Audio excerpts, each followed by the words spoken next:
This is Where We Live. I'm Lucy Nalpathanchel. 2016 was a record breaker, but not in a good way. Government scientists announced today that 2016 was the hottest year on Earth since record-keeping began in the 1800s. In fact, it's the third year in a row where the surface temperature has risen, and scientists say man-made global warming is a big reason for this trend. Today, Where We Live, we ask how climate change will affect Connecticut's coast. It's been more than 3 years since Hurricane Sandy hit the Northeast. How have our coastal cities and towns rebuilt to prepare for the next storm? And what plans are in place to make them more resilient? Coming up, we'll be joined by experts and local officials to talk about how climate change, specifically rising seas, impact us here at home. We'll also ask how the transition underway at the U.S. Environmental Protection Agency, EPA, under the Trump administration will affect funding towards resiliency efforts in state and local communities. You can join the conversation today, 860-275-7266. Email wherewelive@wnpr.org. Find us on Facebook and Twitter at Where We Live. But first, a lot's been happening related to our nation's immigration system. Late Friday, President Trump signed an executive order that did several things, halting all refugees from entering the country, indefinitely banning Syrian refugees, and suspending citizens from 7 Muslim nations from traveling here. The order caused confusion at airports as Homeland Security officials scrambled to prevent certain travelers from entering the U.S. Protests also broke out at airports across the country, including here in Connecticut. Just yesterday, 1,000 people gathered at Bradley International Airport. Welcome here, no hate, no fear. Immigrants are welcome here, no hate. Joining us now to talk more about these protests is the executive director of ACLU Connecticut, David McGuire, who participated in some of these local protests over the weekend. He's joining us now by phone. David, welcome back to the show. Thanks for having me, Lucy. So we know the National ACLU brought forth a suit this weekend against the president's executive order. We hear a federal judge issued a temporary injunction that blocked the deportation of people at U.S. airports. From the ACLU standpoint, what is most concerning about the president's executive order? Well, we feel that the executive order flies in the face of the principles our country is built on. That's religious freedom and equality for everyone. We made arguments in that case that the order violates due process, equal protection, and international law. And the judge, the same night that we filed that lawsuit, found that we have a substantial likelihood of success on the merits, that this is, in fact, unconstitutional in all likelihood. So it's a temporary injunction. So what does it not provide? Well, it's fairly narrow relief, so this is just the first step in what seems to be like it will be a marathon of legal pleadings, in this case and against other potential unconstitutional executive orders. But what it does is prevent the U.S. government from deporting the folks that they detain from those 7 majority Muslim countries, and it is a nationwide injunction, so it applies to all the airports across the country. So this is helping people that may have got caught up in it over the weekend. But what about, say, Connecticut residents who may have citizenship over at some of these, say, 7 Muslim nations, who may be overseas for, say, research or work or visiting family? What happens to them? Well, like you said, there's a lot of confusion here, and the Trump administration has flip-flopped several times in the last 24 hours. There are, in fact, people here that we've been reached out to by that have issues, people from those 7 countries who have traveled abroad for business, for example, who are fearful they won't be able to come back even though they have a legal green card and in some cases are married to Americans here. Reince Priebus said that people with the valid green card are able to come back, that the order does not cover them. But then there's been other messages from the Trump administration countering that. So, we are calling on the federal government to come out with clear, consistent, fair rules. But ultimately, a lot of this will have to be resolved in the courts. And the great news this weekend, Lucy, was that we saw the courts still can work. They can stop government abuse and unconstitutional policies, and that when people speak out, like the rally at Bradley, which I was there at and spoke at, and I think there were closer to 2,000 people at that rally at the airport, it makes a difference. Give us an idea of what you've been hearing of people that were impacted from Connecticut, whether it was be at an airport at Bradley. I've heard reports that was not the case, but what about at Logan or JFK? Right. We understand that there is at least one person that was traveling back. It's a medical resident from Yale Medical School who was on a humanitarian mission and came back early, cut it short by a couple of weeks because of fears of getting caught in this dragnet, and was ultimately detained shortly, was later allowed to fly into Logan. But again, real fears and fears that have been recognized with some problems with immigration. And then in New Haven, the city was expecting to resettle about a dozen families in the next couple of weeks from these countries, and they will no longer be able to come over, at least not for the next 120 days.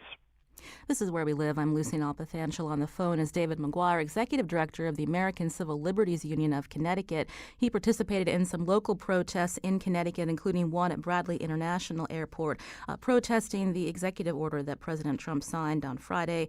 A federal judge and a few cities also signed a temporary injunction so that would help people who were caught up in this executive order from being immediately deported. Still, a lot of questions remain about this executive order. I wanted to bring into the conversation WNPR's Harriet Jones. She was at that rally at Bradley International Airport. Harriet, welcome to the show. Good morning, Lucy. So tell us about, can you hear us right now? Tell us about, who did you talk to? Who were the people that showed up at Bradley yesterday? Well, this protest was organized really at very short notice by CARE, the Council of American Islamic Relations, in the Connecticut chapter of that organization. The CARE officers had seen protests at larger airports all around the country, at JFK and LAX and so forth, and they wanted to kind of act in solidarity and give people, a way to show how they felt and show their support for immigrants and refugees.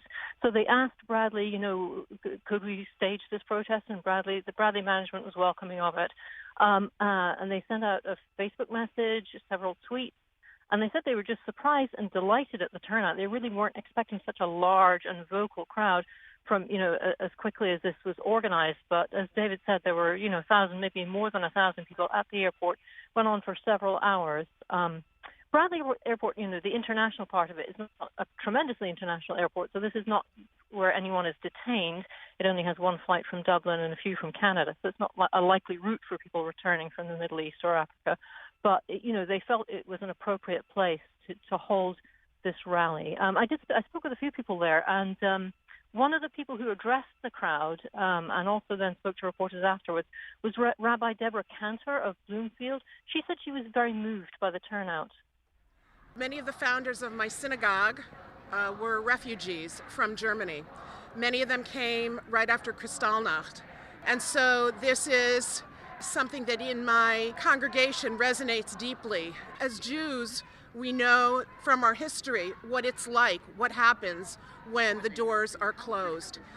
And then I saw that there would be this rally today, and I came, and when I got here and I saw the crowd, I really began to weep. So that was Rabbi Deborah Cantor from Bloomfield. Harriet, are you hearing about any more local efforts to raise awareness about, how this executive order is impacting people, and people are just upset with the message that it sends, not only to the rest of the country, but also to our allies and others around the world? Well, certainly, yes. I think, and a lot of people who turned up yesterday said that they felt both that the immigration ban was un-American, and also that they felt it made people less safe. It made Americans abroad less safe. So, a number of different concerns within the crowd, and a very vocal crowd it was, too. And the CARE officials and ACLU who were there, both saying, to the people, the protesters who came out, stay in touch with what's going on, stay in touch with us, for ongoing events and what might happen in the future, and how we can keep how people can keep organized on this front. That's WNPR's Harriet Jones. Thank you, Harriet, for your time this morning. You're welcome. She mentioned that CARE helped organize that rally. That's the Council for American Islamic Relations. Joining us now by phone is Executive Director of CARE Connecticut, Manji Dawadi. Manji, welcome to the show. Good morning. Thank you for having me. So first off, as a representative of this organization, your thoughts on this executive order signed Friday? Unfortunately, this is one of the executive orders that we were expecting and waiting for, and but even with that attitude, when it happened, it was a shock. It was very upsetting. It brought out a lot of emotions, a lot of fears and anxiety that our community was under since this presidency, and actually since his candidacy. actually materialized and came to life, and people realized that this is happening. It's not something that he used as a rhetoric. It's not something that he used to rally his base to get elected, but actually it's something that's happening. It's a policy now of this administration. At the same time that there's a lot of opposition to this, the president was within his right to sign an executive order such as this. Moving forward, how will CARE respond? Well, here locally we are mobilizing people, and first we're trying to provide the correct information and the right information to our community. We have a large immigrant community. Many of them are from one of those countries listed, the 7 countries. And so we're trying to give them the right information. Many people are, asking if I am a double citizen, does that apply to me? I am traveling next week, a green card holder, is that included or not? And so we've been in touch with the community and with some of the immigration lawyers to make sure that we provide these individuals with the right information. But at the same time, we're following what is happening at the national level. CARE National said it's going to announce today a lawsuit against this ban that targets not just a portion of the ban, but actually targets the whole executive order as unconstitutional, and it's specifically singles out Muslims, and that is, we think that is un-American and unconstitutional. That's Manji Dawadi from CARE, Connecticut. Manji, before you go, tell us, you said that you're working with the local community, people who may be impacted by this. Give us a story of somebody that you're speaking with that is worried about whether they can travel or whether they'll see their family members again who may be abroad. Right. We've heard from several members. We have a lot of community from Yemen, for example.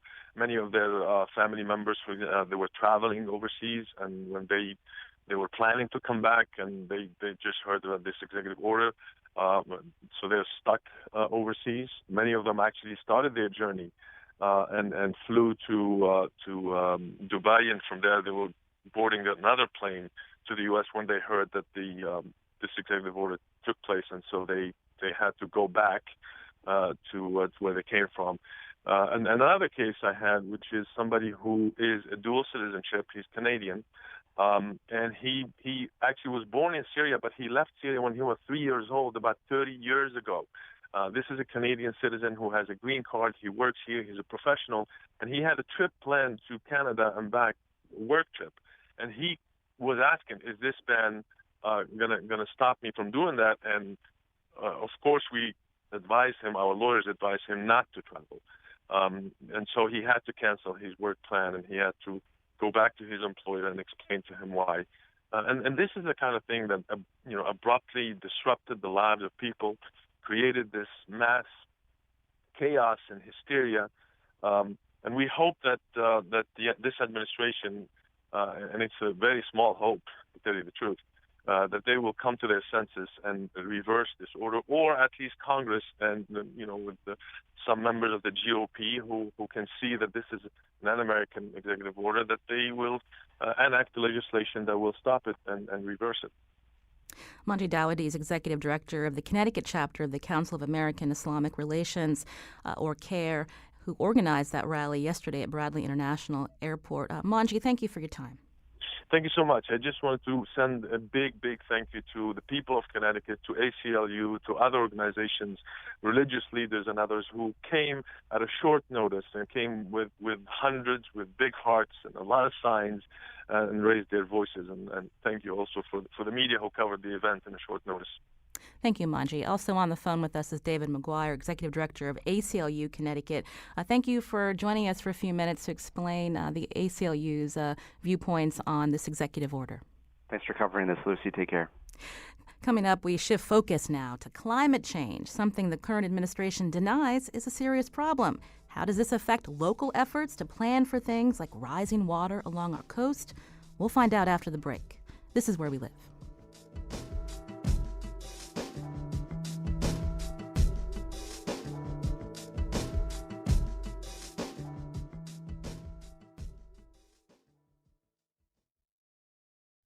This is Where We Live. I'm Lucy Nalpathanchel.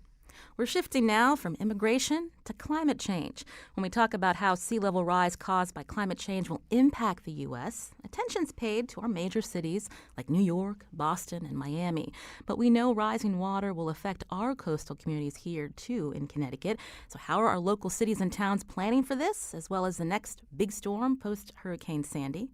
Joining me now in studio is Jim O'Donnell, Executive Director of the Connecticut Institute for Resilience and Climate Adaptation and Professor of Marine Science at the University of Connecticut. Jim, welcome to the show. Well, thank you. Good morning. So I mentioned sea level rise, one of the impacts of climate change. And when we talk about our coastal communities, we're thinking about the future. How much and how fast are the seas expected to rise, and how will that impact us here? Well, that's the central question, how fast. And I think there are several projections that we have access to just now, made by federal agencies and international organizations, cooperative organizations. But they seem to agree that out to about 2050, there's a likelihood of about 25 centimeters sea level rise, about a foot roughly. After that, between 2050 and 2100, there's a lot more uncertainty. You know, the range gets much larger, and that's partly because we are not really clear yet on how much CO2 emissions reductions are likely to occur between now and 2100. And the other uncertainty is due to the fact that we don't really have a good understanding of the physics that link the ocean temperatures at high latitudes to the rate of melting of land ice. So how fast glaciers are going to melt. We don't really know how fast warming is going to accelerate that. And if it happens fast, then we get a lot more sea level rise. And if it's slower, we don't. So there are two reasons. So when you say 25 centimeters, that might not sound like a lot to some people. Oh, that's a really good point, right? And it's not really, it's only a foot, it's not even up to my knee anyway. But what it does is it changes the frequency that places that are currently getting flooded experience. So, and we can calculate what that's going to be fairly accurately. So if you know what the sea level rise is going to be, you can calculate how much more frequently you should expect to be flooded. And roughly, if you get a 25 centimeters rise and you get flooded once every 100 years now, in eastern Connecticut, you may get flooded once every 20 years. So that's like a 5-fold increase in the risk or a 5-fold increase in the frequency of flooding. And so if you think that the cost of living by the shoreline includes insurance or repairs from flooding, then one might expect that you should expect to pay 4 or 5 times more for those in the future. So I mentioned in the beginning of the segment, you're Executive Director of the Connecticut Institute for Resilience and Climate Adaptation, or CIRCA. So what's your focus there, and how are you looking at this problem? Well, the Institute was established by the legislature and opened by the governor a few years ago. And its goal is to try and provide the local towns, municipalities, cities, and the state with scientific information that would be useful for helping them plan. So the question you asked of how high is water going to rise and when will it happen, that's not a simple question. But it's really very, very important, because how high you have to raise a road or build a dike or, depends upon that number. So the Institute's goal is to try and provide that information like that to towns. And also, we've been providing funding to towns that were in order to help them actually use the information and to actually fix some things. So we've got a program where towns can apply to CIRCA and get grants, not often very big grants, but $20,000, $100,000, to develop new ways to respond. So perhaps do planning activities, figure out what's most vulnerable.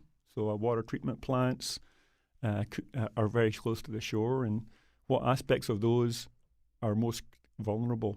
Is it the pumps, the power systems, things like that? So we do both things, and the reason that it's good for us to be involved is that we can then learn what towns think is important. And so there's this synergy between academic research and then the town's needs, and so we can learn what they need, and they can get stuff fixed. And I understand that you're funded to focus on 2 specific counties in Connecticut, and tell us why. Well, we have several types of funding. The Circa is a statewide program initially, and we're funding things in Danbury, for example, but associated with river flooding. But we've got this new program that is starting up that's funded by the Department of Housing and Urban Development to help plan for how to adapt in New Haven and Middlesex County and Fairfield County. Those are the counties that were declared to be disaster areas after Sandy. And so there's special funding available for that, and we're going to be working there. So tell us more. You mentioned the synergy happening between researchers and when we look at like towns that are worried about the impact of the next storm. Talk about that collaboration. What are you seeing on the ground if we're looking at a coastal community like, say, Old Saybrook? Well, so there are traditional ways to prevent flooding, right? They've been around for several hundred years. You build dikes, right, or you can have seawalls. The problem is that those infrastructure has negative consequences for the environment. So dikes can restrict flow into marshes, and marshes are critical habitat for birds and some fish species. And so if we diked all the marshes in Connecticut, then the fish population would suffer and the bird population would be different, and the visual appeal of the coastline would be radically different. So, and also some of that is public land. So there's a sort of ecological balance has to be struck between protecting the infrastructure and protecting the natural resources.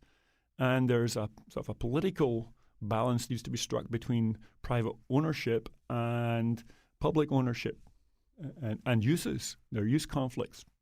So some of these questions are going to have been around for a while, but they're going to become more urgently have to be addressed more urgently now, because sea level rise is going to cause people to want to protect things more, and we have to make decisions. This is Where We Live. I'm Lucy Nalpathanchel. Today we're talking about climate change and how our coastal communities are planning for the next big storm or just thinking about ways to be more resilient. In studio with me is Jim O'Donnell, Executive Director of CIRCA. That's the Connecticut Institute for Resilience and Climate Adaptation. Also, Professor of Marine Science at the University of Connecticut. Do you live along the shore? What are your thoughts about how climate change will impact your community? You can join the conversation, 860-275-7266. I wanted to bring into the conversation a city official from New Haven, Giovanni Zinn. He's the city engineer, again, for New Haven. Giovanni, welcome to the show. Thank you very much for having me on. So tell us, when you are looking at plans for the city of New Haven to become more climate resilient, what does that mean, and how is the city doing that? Well, I think Jim hit a lot of the issues that we face from climate change right on the head. We sort of have 2 different prongs which this problem is coming at us. One is obviously sea level rise. You see water levels coming up. The other is that higher precipitation is predicted, especially short, intense rain events, where we then have to drain the water out of the city. And when those 2 things happen at the same time, then the water really has nowhere to go. We certainly see this especially in our downtown area. We have about a 600-acre downtown drainage area that goes right under the rail yard and then out to the harbor. As the water in the harbor rises, it is a lot harder to drain the water from downtown, and that's when we run into the risk of localized flooding and other issues like that. And to really address this, we're starting to look at a whole range of things, including some of the traditional infrastructure. But I think our first priority is to adopt green infrastructure techniques, things like bioswales in the right-of-way, where you infiltrate water instead of having it go into a catch basin and immediately going out to the harbor. Also along the coastline, on the shore, looking at living shoreline techniques, sort of mimicking nature in a sense to put in more resilient infrastructure that while the shoreline itself will change a bit as storms come and go, but they provide that natural protection on the shore. So you're talking about green infrastructure. When did the city start thinking about this?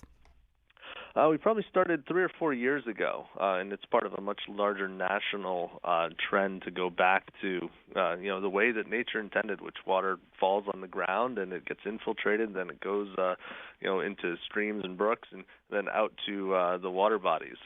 We certainly see nationally New York City, Philadelphia, Portland doing this, and it's really our job as city officials to look around the nation and bring the best techniques here to New Haven. So you'll see in the next couple of years probably about 300 of these right-of-way green infrastructure installations. They look like tree pits that have curb cuts where the water can go into the tree pit. It waters the trees, waters other plants that are there.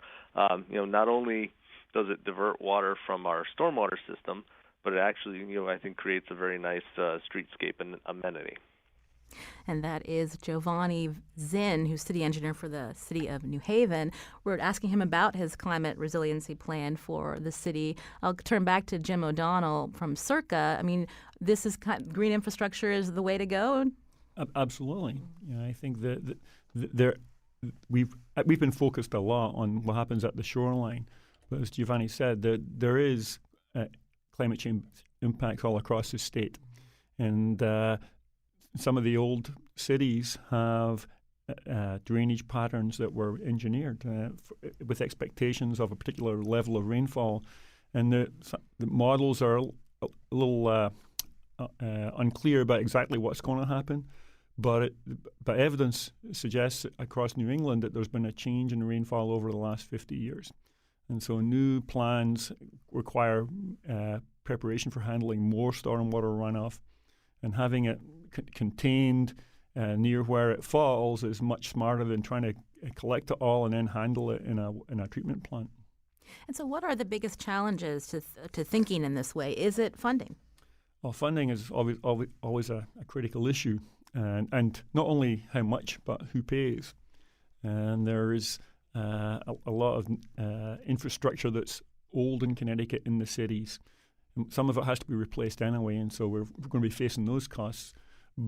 But designing with expectation that the infrastructure was going to last 100 years requires us really to think about what the conditions are going to be there. And so there's an opportunity, and it's allows us to consider what development patterns should be like. Because the other part of climate change that's important is to understand that the extent that we have to plan for change depends upon how much CO2 emissions we're going to have between now and 2050. And if we reduce our CO2 emissions between now and then in a substantial way, we can reduce the expense associated with adaptation. I'll ask that same question to Giovanni Zinn from New Haven. Talk about resources. Is that a challenge when we're thinking about being resilient? Well, resources are definitely a challenge. They're always a challenge everywhere you look at the municipal level. I think we've been very lucky in New Haven. We have a grant from HUD through the state to put in 200 bioswales in our downtown area for green infrastructure. Also, we've taken a green infrastructure first mentality in our own projects here in the engineering department. Oftentimes, green infrastructure can solve drainage problems less expensively than traditional infrastructure.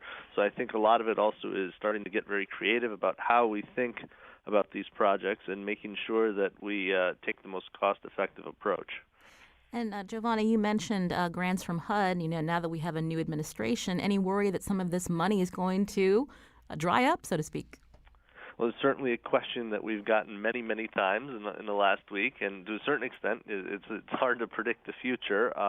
We certainly do hope that it will continue. I mean, investing in infrastructure, I think, is something that everybody agrees is extremely important. On the other hand, I don't think we're going to change who we are just to secure more funding or different types of funding from the federal government.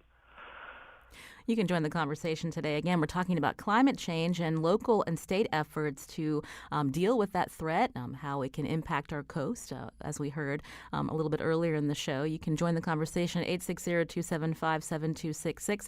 I want to take a call now. Scott's calling from Wallingford. Scott, you're on the show. Oh, hi. Thanks for taking my call. Sure, go ahead. Yes, I just wanted to indicate that, here in Wallingford, although we're not a coastal town, we do have our concerns on climate change and sea level issues. And what we've done is we've enacted a community programming through our Wallingford Library, and we've gotten quite a few people interested and involved. And our goal is to get the community involved and do some outreach education and get folks involved. And how can we do things in our everyday lifestyle to make our own difference, make a difference in the bigger picture, even little things like cutting back on the use of beef and water and how we use our electricity and our heating and transportation fuels, and getting involved locally, politically. So people, it seems like such a daunting problem, but folks can do little things in their everyday life that will make a difference. So I wanted to just bring attention to that. Thank you, Scott, for your comment. I'll turn back to Jim O'Donnell. He said that, again, when you think about climate change and what will be the effects 50 years, 100 years out, it can be daunting. What would you say to the average listener consumer? Well, the upside of this is that the politics of today don't really have such a huge role as one might think, in the long term. And I think the history over the last decade has shown that the movement for, like in New Haven, where the town itself is planning to do adaptation projects, they see it as an urgent initiative for them.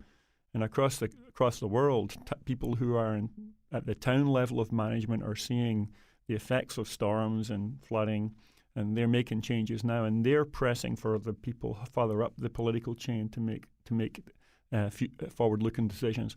And I think that's just going to continue. The mayors in cities and towns around the world as New Haven are getting together to help plan, and the national leaderships will follow. I think it's inevitable. I want to take another call. You just mentioned storms. Dorothy mentions that in her comment. Dorothy from Hamden, you're on the show. Yes, hello, thank you.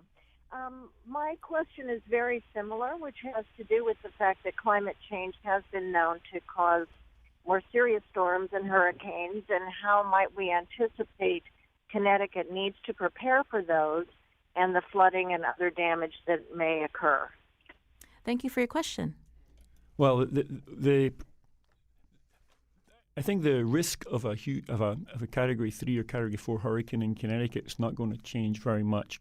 The risk is maybe one in 100 currently of a storm, something like the hurricane of 38. So that's 1%. So that's not huge, and it's not going to change to 5%. What's going to change most noticeably is the flooding associated with the kinds of storms that occur every year.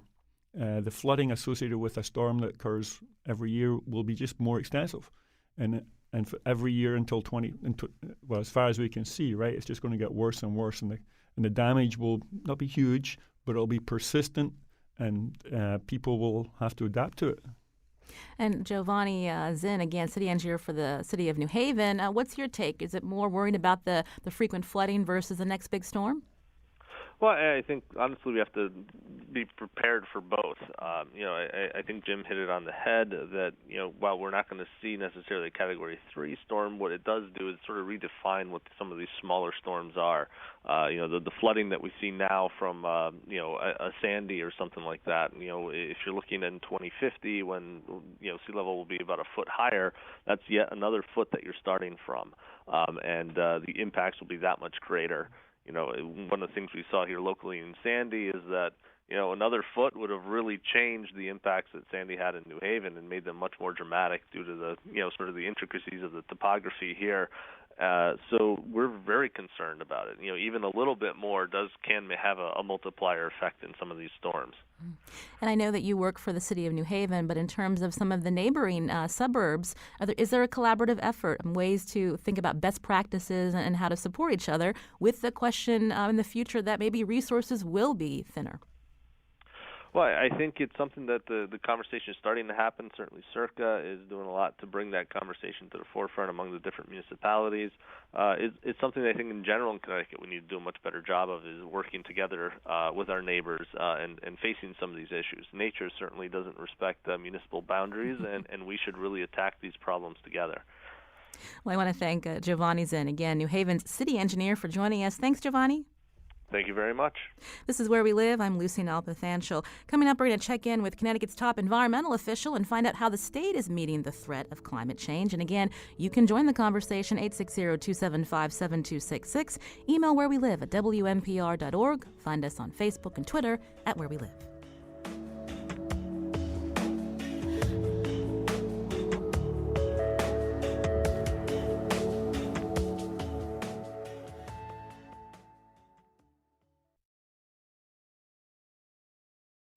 This is Where We Live. I'm Lucy Nalpathanchel. Coming up tomorrow, 58 years, 50 states, one governor's commitment to change. On the next Where We Live, statehood for Puerto Rico. Some say yes, others say no way. We'll consider what lies ahead for the island under its new leader. That's tomorrow. And we know many of you tune in to Where We Live on your car radio or stream us live at WNPR.org. But if you can't listen live mornings at 9 or evenings at 7, you can always subscribe to Where We Live on iTunes, Stitcher, TuneIn, or any podcast app. Now, today we're talking about climate change. Now, we know President Donald Trump and other officials in his administration do not take the science seriously. Here's the president talking to Fox News during his campaign late last year. He was asked if he believed in global warming and climate change. I think that there'll be little change here. It'll go up. It'll get a little cooler. It'll get a little warmer like it always has for millions of years. It'll get cooler. It'll get warmer. It's called weather. And I believe strongly in clean water and clean air. But I don't believe that what they say. I think it's a big scam for a lot of people to make a lot of money. Meanwhile, we know there's a lot of science backing up why climate change is a problem, and locally efforts are underway to deal with the impact of our planet getting warmer, including rising sea level, impending storms, which is what we've been focusing on today. Now, how is the state of Connecticut planning? Joining us now is Connecticut's Commissioner of the Department of Energy and Environmental Protection, Rob Klee. Commissioner Klee, welcome to the show. Thanks so much for having me here. So there's lots of questions with this new administration, one being what's going to happen within the federal Environmental Protection Agency because of the transition. We're curious, from your standpoint as Commissioner of DEEP here in Connecticut, are you concerned about the funding streams and how that will impact programs already in place? Well, it's been an interesting first week, and I guess I use interesting in the politest way I can. We were pretty surprised to hear the initial announcement of the sort of freezing of grants and contracts, because our agency has a total budget of $175+ million. $31 million comes from the EPA. That's about 18% of our budget. It funds vital programs, our Clean Water Revolving Fund, our Performance Partnership Grant, which all of the major work we do under federal laws, plus things for underground storage tanks, cleanups of brownfield sites, Long Island Sound work. These are all fundamental to our mission of preserving and protecting clean air and water and lands here in Connecticut. So you said 18% of the state's Department of Energy and Environmental Protection, your budget comes from funds from the U.S. EPA. Correct. And we get additional funds from, I think, a dozen other federal agencies. So our total federal budget is about $45 million, which is about 25% of our total budget. So when that freeze came into effect, and I'm not sure if it's been lifted or not, but how did that impact these programs, if at all, locally? So for us, it was a scramble to connect with our folks at EPA Region 1 and elsewhere to understand what it actually meant. It took a few days, and they did lift the freeze on those fundamental elements of our budget, the Clean Water Revolving Fund and the Performance Partnership Grant. We had other dollars in those other areas, though no active grants at the moment. So here in Connecticut, we are okay, but our municipal partners, our nonprofit partners, and our educational, our scientific research community, they're all probably have more questions than answers at the moment. And that's, to us, one of the biggest concerns is right there on the federal government does amazing basic scientific research itself. It's a warehouse of critical data, and it funds research at institutions like UConn and Yale and all these other wonderful institutions here in Connecticut. what is the direction there? And that's an unknown that we're monitoring very closely. So there is a lot of unknowns when we look at what's happening within the new administration in terms of climate change science. But we know that Connecticut is on a path, and they've been on a path under the leadership of Governor Malloy and with other state officials, and how to be more resilient, to invest in renewable energy. So can you talk us through some of those programs and how the state can, how the state is planning to keep moving forward on those efforts, even if there are some unknowns within the federal government? Well, that is an area where Governor Malloy and the team here have demonstrated leadership in a bipartisan fashion with the General Assembly as well. Leadership here comes in a number of different forms. On both the clean energy investment side, we have the first in the nation Connecticut Green Bank that has, in its 5-year existence, brought in $1 billion in private capital into the clean energy economy of Connecticut. That has generated 4,700 plus jobs and reduced energy burden throughout the state. That's private money going to work here. On the federal side, there are monies from Department of Energy for weatherization that have been invested, particularly in low and moderate income communities where the energy burden is quite a large percentage of their monthly bill spend, and that's really a place that we try to focus our limited dollars.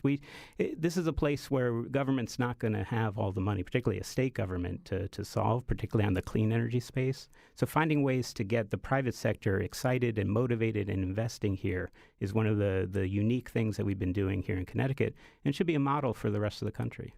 We were talking today also about just these resiliency plans that communities have started to develop, especially after post-Sandy.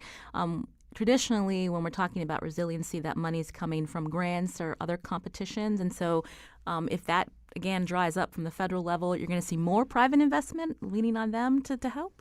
So, Lucy, that's a hard one to try to figure out. It's actually something we're working with CIRCA, and CIRCA brings to the table the folks from not just Jim's side of the house, the natural resource side, but the legal folks, the law school folks, the economics folks, all the different sort of the insurance expertise that UConn has to try to think about are the creative financing tools. Now, we're going to invest our bond funds, and we do, and we have $1 billion clean water bond fund program in Connecticut that has dramatically improved the water quality in Long Island Sound. You can use some of those dollars to invest in the things like Giovanni Zinn was mentioning, in green infrastructure, in hardening and making more resilient your sewage treatment plants. But again, we need to find new methods of investment in these coastal and inland floodplain communities, and pulling together new ideas is one of the jobs, I think, of CIRCA. So I'll put Jim on the spot from CIRCA, Executive Director, again, at Connecticut Institute for Resilience and Climate Adaptation. What are some of the new ideas? Well, there is clearly risk that is increasing along the shoreline and inland too, but the strategies that have been used in the past to mitigate that risk is in federal flood insurance. It is based on sort of backward-looking science, and so if risk is increasing, then there needs to be a way that people who can see that they will save money if they invest in things that will reduce that risk. But at the moment, it's hard for people to see the payoff. Their flood insurance rates are sort of not reflecting the real risk, and so when they do something like they raise the house, it's hard for them to see the improved value. And from towns and municipalities' perspectives, there's really no insurance. They're self-insured, and so there's not a lot of way to save money by it's seen as a cost. So we need to figure out how to change the insurance structure so that people are incentivized, and towns and cities are incentivized to do things that are more forward-looking. So the first step is to be clear about what the risks are likely to be in the future. Then the second thing is to try and figure out what laws and financing incentives and other rules need to be changed. You mentioned incentives. We know in the past the federal government has offered tax credits, say, for renewables. Again, question of whether that will remain.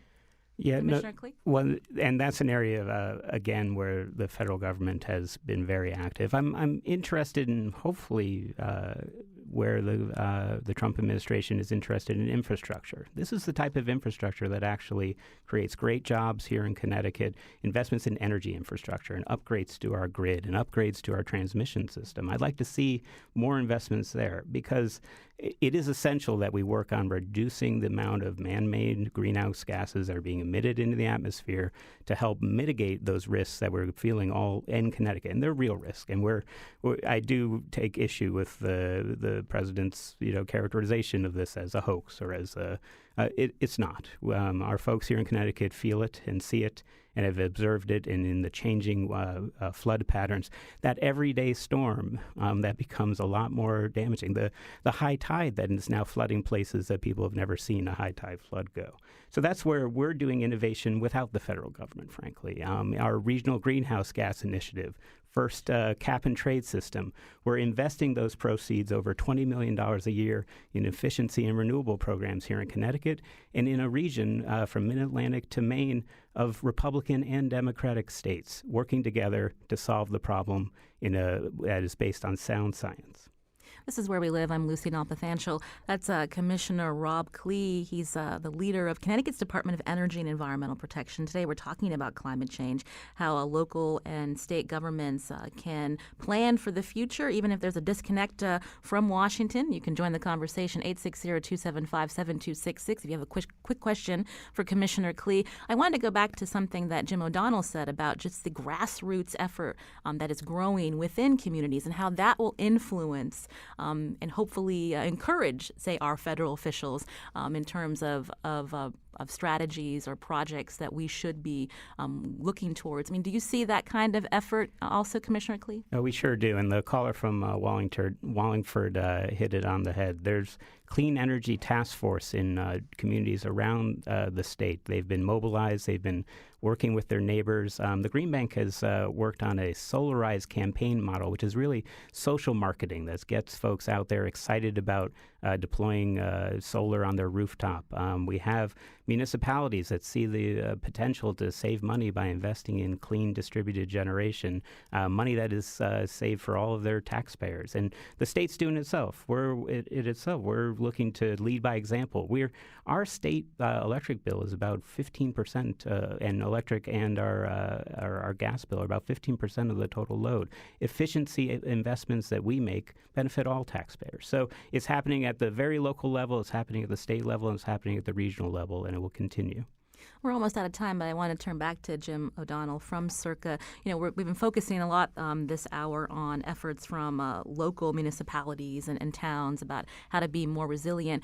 But from your standpoint, in terms of industry and how it's being impacted by climate change, say the fishing industry for one, I mean, what are you hearing from them about fears about what the future holds? Well, there's a pretty clear impact in Long Island Sound that has been observed and documented, and it's actually a good so it ties this issue together. That EPA has been funding the Connecticut DEP for about 25 years to do sampling of the water in Long Island Sound, and they measure as part of that temperature. And when you look at the temperature, and at the same time they've been doing fish surveys with federal funds too. And so it's pretty clear that there's been a warming over the past 25 years, and there's been a shift from fish that is more typically found to the south of Long Island versus the ones that were to the north of Long Island. So this kind of shift in the fish ecosystem is consistent with the notion that there's been a slight warming. And the lobster reductions are also can be explained by that they are typically found to the north of Long Island Sound, but they seem to be going away. The catches are down by a factor of 10. And we're going to have to leave it there. Again, this is Jim O'Donnell, Executive Director of Circa, the Connecticut Institute for Resilience and Climate Adaptation. A lot to talk about, not enough time, and we could have you back again, Jim. Happy to. Also, I want to thank Commissioner of Connecticut's Department of Energy and Environmental Protection, Rob Klee. Commissioner Klee, thank you for joining us. Great to be here. And hopefully we can get an update from you in the future about how we proceed in the months and year ahead. Thank you again, Commissioner Klee. Our show is produced by Jeff Tyson and Lydia Brown. Our executive producer is Katie Tolarski. Our technical producer is Kion Wolf. I'm Lucy Nalpathanchel. Thanks for listening.